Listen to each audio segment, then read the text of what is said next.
ओम नमो भगवते वासुदेवाय नमः। ओम नमो भगवते वासुदेवाय नमः। श्री सत्यनारायण भगवान व्रत कथा। प्रथम अध्याय।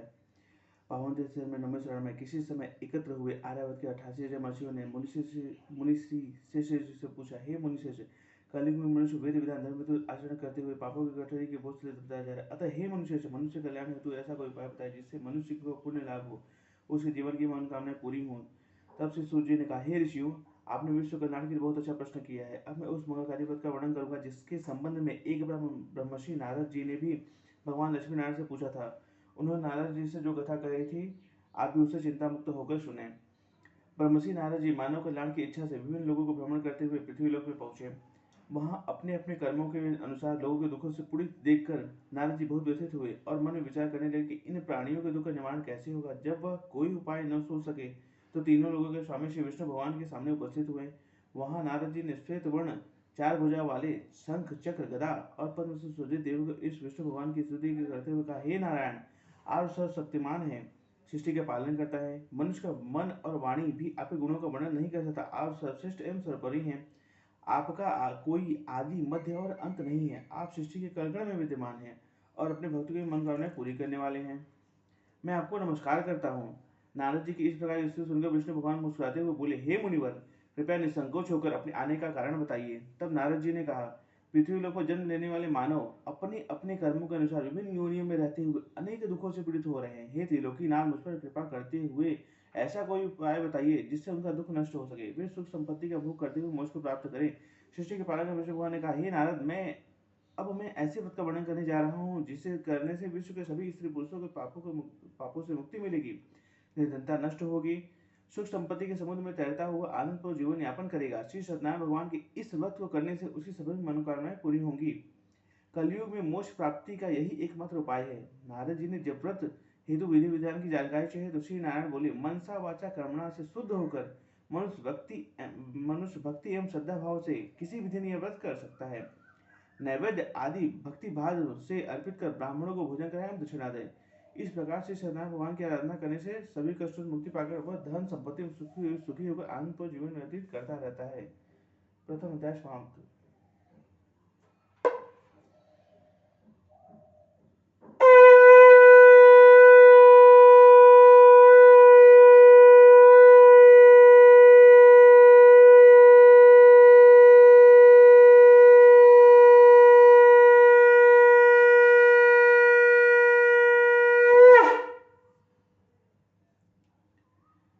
द्वितीय अध्याय।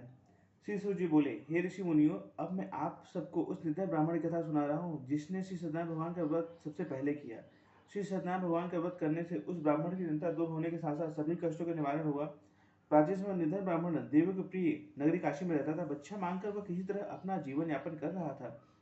ब्राह्मण की दुर्दशा देख ब्राह्मणों से प्रेम करने वाले श्री सत्यनारायण भगवान ने एक दिन बूढ़े व्यक्ति का रूप परिवर्तित कर उसके आस पास जाकर आदर से पूछा, हे ब्राह्मण देवता, तुम इस तरह घर घर भिक्षा मांगकर अनेक कष्टों को सहन करते हुए कैसे जीवन यापन कर रहे हो। दरिद्र ब्राह्मण ने कहा, हे मित्र, आय या कोई साधन न होने के कारण मैं भिक्षा मांगकर अपना जीवन यापन कर रहा हूँ। यदि आप मेरी दरिद्रता को दूर करने का कोई उपाय जानते हो तो मुझे अवश्य बताएं। निर्धन ब्राह्मण की बात सुनकर बूढ़े व्यक्ति का, हे मित्र, श्री सत्यनारायण भगवान का वध करने से सभी कष्टों का निवारण हो जाएगा। श्री सत्यनारायण भगवान की पूजा आराधना करने से तुम्हारी सभी मनोकामनाएं पूरी होंगी। तुम्हारे घर में धन संपत्ति की वर्षा होगी। ब्राह्मण को व्रत करने की विधि बताकर श्री सत्यनारायण भगवान वहां से आगे को चल दिए। कुछ दूर जाकर अंत ध्यान हो गए। निर्धन ब्राह्मण ने बूढ़े व्यक्ति द्वारा बताए गए व्रत को करने का निश्चय किया। उस रात उसे नींद नहीं आई। वह व्रत करने के बारे में ही सोचता रहा और रात भर श्री सत्यनारायण भगवान का स्मरण करता रहा। प्रातः उठकर सत्यनारायण भगवान का व्रत करने का निश्चय करता हुआ निर्धन ब्राह्मण भिक्षा मांगने के लिए निकल पड़ा।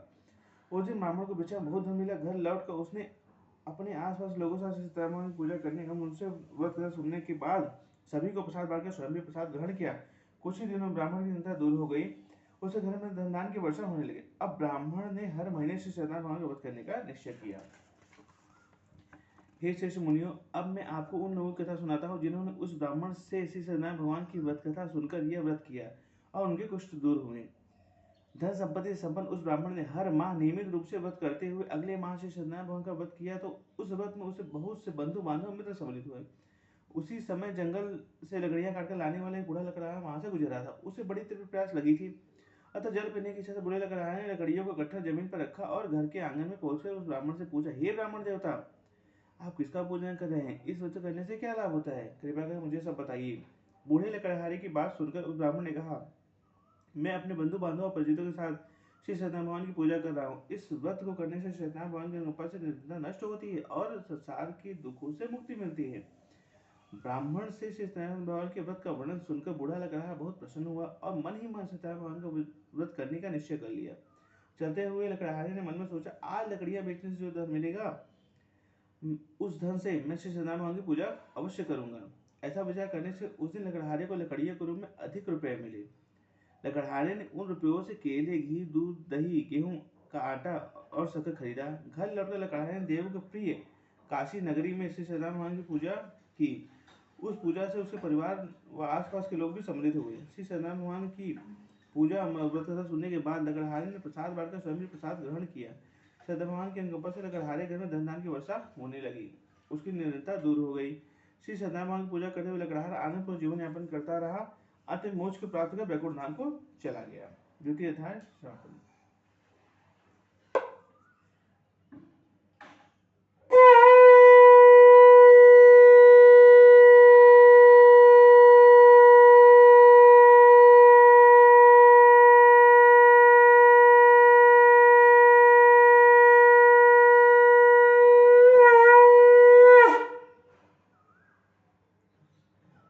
तृतीय अध्याय। श्री सूर्य जी बोले, हे ऋषि मुनियों, अब मैं आपको आगे कथा सुनाता हूँ। प्राचीन समय में कनकपुर में उल्कामुख नामक बुद्धिमान एवं सत्यवादी राजा राज करता था। वह प्रतिदिन मंदिर में जाकर श्री सत्यनारायण पूजा करता था। निर्धनों को अन्न, वस्त्र और धन दान करता था। उसकी पत्नी सुभद्रा बहुत सुशील थी। वो दोनों हर महीने श्री सत्यनारायण का व्रत करते थे। श्री सत्यनारायण भगवान के अनुकंपा से उनके महल में धन संपत्ति भंडार भरे रहते थे। उनकी सारी प्रजा बहुत आनंद से जीवन यापन कर रही थी। एक बार राजा और रानी बहुत से लोगों के साथ जब भद्रशिला नदी किनारे सत्यनारायण पूजा कर थे तो नदी किनारे एक बड़ी नौका आकर ठहरी। उस नाव में एक धनी व्यापारी यात्रा का था। वह बहुत सा धन कमाकर अपने घर की ओर लौट रहा था। उसका सारा धन उस नाव में रखा हुआ था। नाव से उतर कर व्यापारी राजा के समीप पहुंचा। राजा को पूजा करते उसने कहा, हे राजन, आप इन सब लोगों के साथ मिलकर किसकी पूजा कर रहे हैं? इस पूजा करने से मनुष्य को क्या लाभ होता है? राजा ने व्यापारी से कहा, हम हर पूर्णिमा को सत्यनारायण भगवान का पूजा करते हैं। पूजा अर्चना करने के बाद भगवान का प्रसाद लोगों में बांटकर स्वयं प्रसाद ग्रहण करते हैं। सत्यनारायण भगवान की पूजा से निसंतानों को संतान की प्राप्त होती है, दुखियों के दुख दूर होते हैं। राजा के बात सुनकर व्यापारी ने कहा, हे राजन, मैं श्री सत्यनारायण भगवान का व्रत करना चाहता हूँ। कृपया मुझे इस व्रत को करने की विधि बतलाए। राजा ने व्यापारी को सत्यनारायण भगवान की पूरी विधि बताई। राजा ने व्रत कथा सुनने के बाद व्यापारी को भी प्रसाद दिया। श्री सत्यनारायण भगवान का स्मरण करते हुए व्यापारी ने प्रसाद ग्रहण किया और वापस लौटकर अपनी पत्नी लीलावती से कहा, हमारी कोई संतान नहीं है। कनकपुर के राजा उल्कामुख ने मुझे बताया था कि सत्यनारायण भगवान का व्रत करने से अब उनकी कथा सुनने से सभी मनोकामनाएं पूर्ण होती हैं। यदि सत्यनारायण भगवान के अनुकंपा से हमारी संतान हुई तो मैं श्री सत्यनारायण भगवान का व्रत अवश्य करूंगा। व्यापारी के ऐसा निश्चय करने के कुछ समय बाद लीलावती गर्भवती हुई। 10वें महीने में उसने एक सुंदर कन्या को जन्म दिया। व्यापारी ने पुत्र जन्म पर खुशियां मनाई, लेकिन सत्यनारायण भगवान का व्रत नहीं किया। जब उसकी पत्नी लीलावती ने अपने पति से श्री सत्यनारायण भगवान का व्रत करने के लिए कहा तो बोला, अभी क्या जल्दी है, मैं इधर व्यापार में बहुत व्यस्त हूँ, मुझे अभी फुर्सत नहीं है। जब अपनी बेटी बड़ी हो जाएगी, इसका विवाह होगा, मैं अवश्य सत्यनारायण भगवान का व्रत करूंगा। अपने पति के वचन सुनकर लीलावती चुप रह गई। व्यापारी की कन्या कलावती शुक्ल पक्ष के चंद्रमा की तरह तेजी से बड़ी होने लगी और पलक झपकते ही 16 वर्ष बीत गए। एक दिन व्यापारी व्यापार से बहुत ज्यादा धन कमा कर लौटा। अपनी बेटी को सहेली के साथ वन में घूमते हुए देखा तो उसके विवाह की चिंता होने लगी। व्यापारी ने कलावती के लिए सुख एवं ढूंढने के लिए अपने सेवकों को दूर दूर के नगरों में भेजा। व्यापारी के सेवक कंचनपुर नगर में पहुंचे। उस नगर में उन्होंने एक वणिक पुत्र को देखा। वणिक का बेटा अत्यंत सुंदर और गुणवान था। सेवकों ने वापस लौटकर व्यापारी को उस वणिक के बेटे के बारे में बताया। व्यापारी ने उस सुंदर लड़के को देखकर बहुत प्रसन्न हुआ और कलावती का बहुत धूमधाम से साथ कर दिया। दहेज में उसने वणिक पुत्र को बहुत सा धन दिया। कलावती के विवाह भी हो गया, लेकिन व्यापारी ने श्री सत्यनारायण भगवान का व्रत नहीं किया।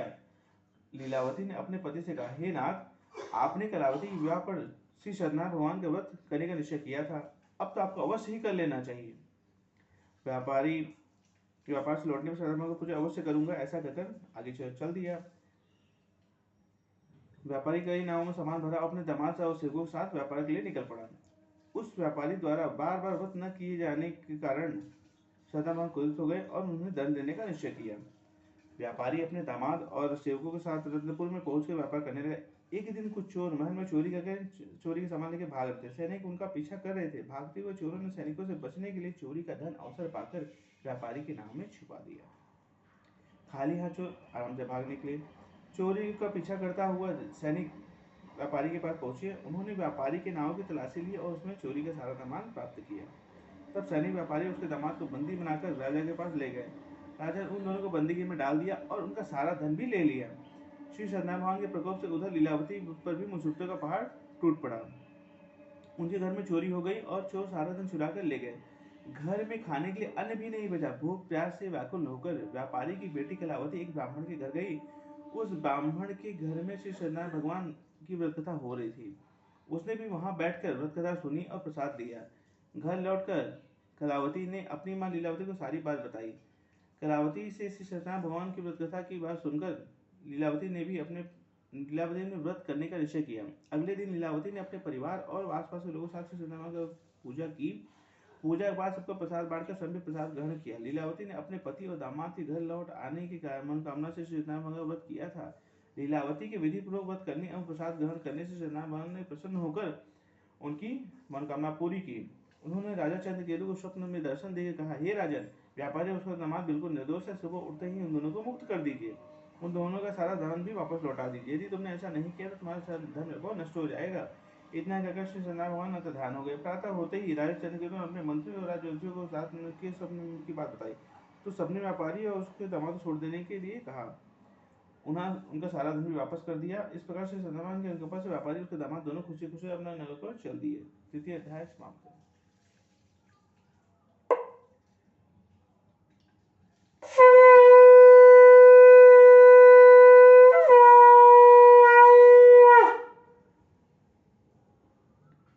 चतुर्थ अध्याय।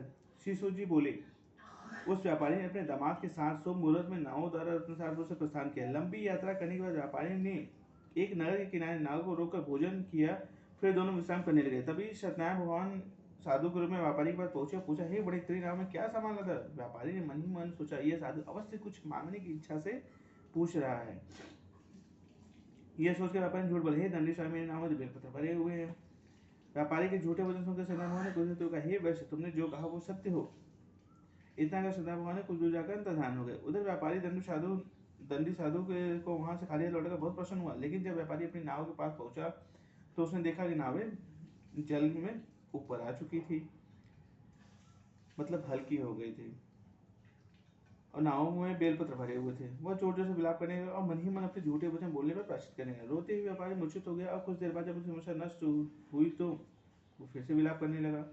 तब उसके दामाद ने कहा, आप इतना दुखी मत होइए, यह सब उस दंडी साधु के शाप के कारण हुआ है। दामाद के वचन सुनकर व्यापारी दंडी साधु की तलाश में चल दिए। कुछ देर ढूंढने पर उसे एक वृक्ष के नीचे दंडी साधु के रूप में सत्यनारायण भगवान मिल गए। व्यापारी ने दंडी साधु के चरणों में गिरकर झूठ बोलने की क्षमा मांगी। दंडी स्वरूप सत्यनारायण भगवान बोले, हे मणिपुत्र, तेरे बार बार झूठ बोलने के कारण ही मैंने तुझे दंड दिया है। तूने बार बार सत्यनारायण भगवान अर्थात मेरी पूजा करने के लिए कहा, लेकिन कभी पूजा की नहीं। व्यापारी ने तब हाथ जोड़ कहा, हे भगवान, आप दीन दुखियों को दूर करने वाले हैं, सबकी मनोकामनाएं पूरी करते हैं। मेरी इस गलती को भी क्षमा करें। आपके रूप को तो ब्रह्मा भी नहीं समझ, फिर भला मैं ज्ञानी कैसे आपकी लीला को समझ पाता। अब मैं जीवन में कभी झूठ नहीं बोलूंगा। सदैव श्री सत्यनारायण भगवान का व्रत पूजा किया करो। आप मुझ पर अनुकंपा करें, दया करें। व्यापारी की क्षमा याचना सुनकर दंडी साधु ने उसे क्षमा कर दिया। उसी समय व्यापारी की नाव में बेल और पत्ते धनदान से परिवर्तित हो गए। व्यापारी ने अपने सेवकों के साथ अगले दिन श्री सत्यनारायण भगवान का व्रत करके उनकी पूजा की। सबको प्रसाद वितरित करके स्वयं भी प्रसाद ग्रहण किया। उसके बाद व्यापारी ने अपने नगर की ओर प्रस्थान किया। अपने नगर में पहुंचे व्यापारी ने एक सेवक को अपने घर की ओर भेजा।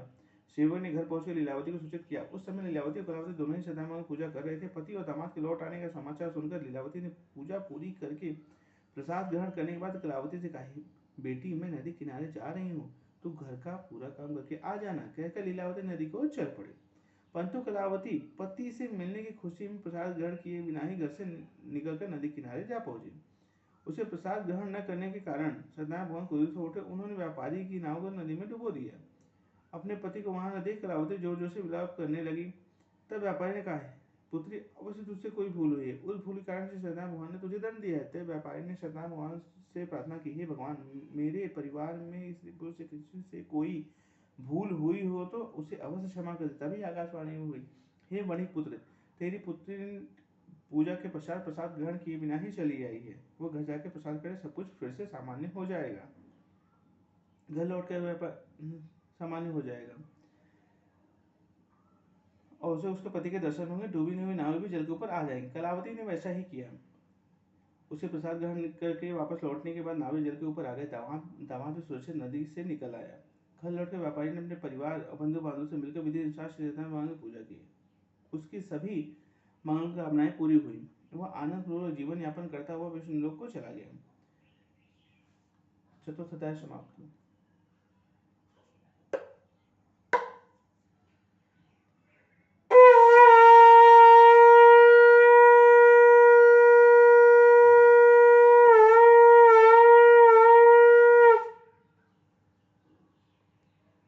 पंचम अध्याय। श्री सूर्य बोले, हे ऋषि मुनियों, मैं और भी कथा सुनाता हूँ। कौशलपुर में एक राजा था तुंगध्वज। प्रजा उसकी छत्र छाया में आनंद रह रही थी। राजा तुंगध्वज अपनी प्रजा के सुख दुख का बहुत ध्यान रखता था, लेकिन एक बार उसने सत्यनारायण का प्रसाद ग्रहण नहीं किया। तब सभी को चिंता मुक्त करके धन संपत्ति से भंडार भरकर प्राणियों को जीवन के सभी सुख देने वाले सत्यनारायण भगवान ने राजा को प्रसाद ग्रहण न करने का दंड देने निश्चय किया। एक दिन राजा तुंगध्वज जंगल में हिंसक पशुओं शिकार करने निकला था। तेजी से घोड़ा दौड़ाकर शिकार का पीछा करते हुए वो अपने सैनिकों से अलग हो गया। देर तक हिंसक जानवरों का शिकार किया। कुछ देर विश्राम करने की इच्छा से वह एक बड़े वृक्ष के नीचे जाकर बैठ गया।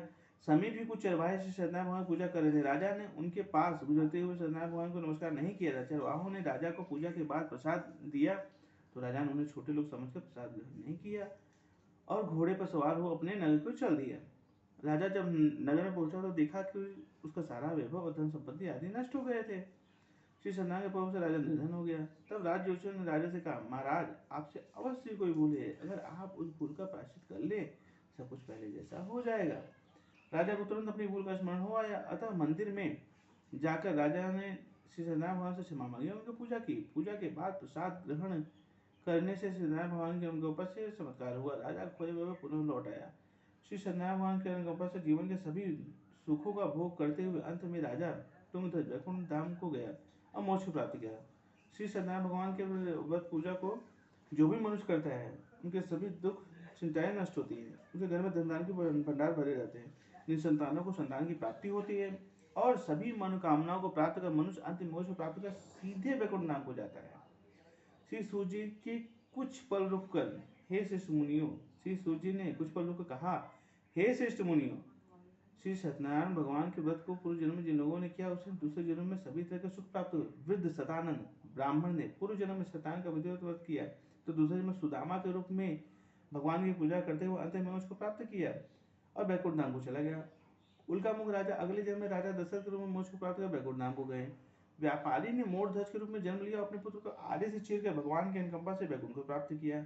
राजा तुंगध्वज अगले जन्म में मनु के रूप में जन्म लेकर भगवान की पूजा पाठ करते हुए लोकप्रियों का सदन करते हुए मोक्ष को प्राप्त कर वैकुंठ धाम को चले गए। हे ऋषि मुनियों, श्री सत्यनारायण भगवान का व्रत और पूजा मनुष्य को सभी चिंताओं से मुक्त करके धन संपत्ति के भंडार भरकर अंत में जन्म जन्मांतर के चक्रवृत्ति से मुक्ति दिलाकर मोक्ष प्रदान करता है। इति श्री सत्यनारायण भगवान कथा संपन्न।